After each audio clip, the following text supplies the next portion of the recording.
Hello সবাইকে, কেমন আছেন সবাই?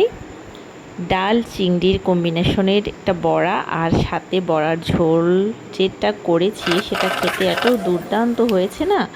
তো তাই চিন্তা করলাম আপনাদের সাথে রেসিপিটা আমি শেয়ার করব। আর এটা খেতে এত দারুণ, বাড়ির সবাই খেয়ে কিন্তু একদম ফিদা হয়ে যাবে। তো সবার জন্য এই রেসিপিটা আপনি বানাবেন আর সবাই এটার প্রেমে পড়ে যাবে। তো এই রেসিপিটা আমি খুব শীঘ্রই আপনাদের সাথে শেয়ার করব। আর কিভাবে কি করেছি স্টেপ বাই স্টেপ আপনারা ওভাবে করে ট্রাই করবেন আর আমাকে জানাবেন। আর এই রেসিপিটা ফুল রেসিপি আমি অবশ্যই খুব শীঘ্রই আপনাদের সাথে শেয়ার করব।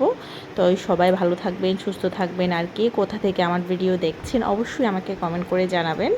সবাইকে টাটা, বাই বাই।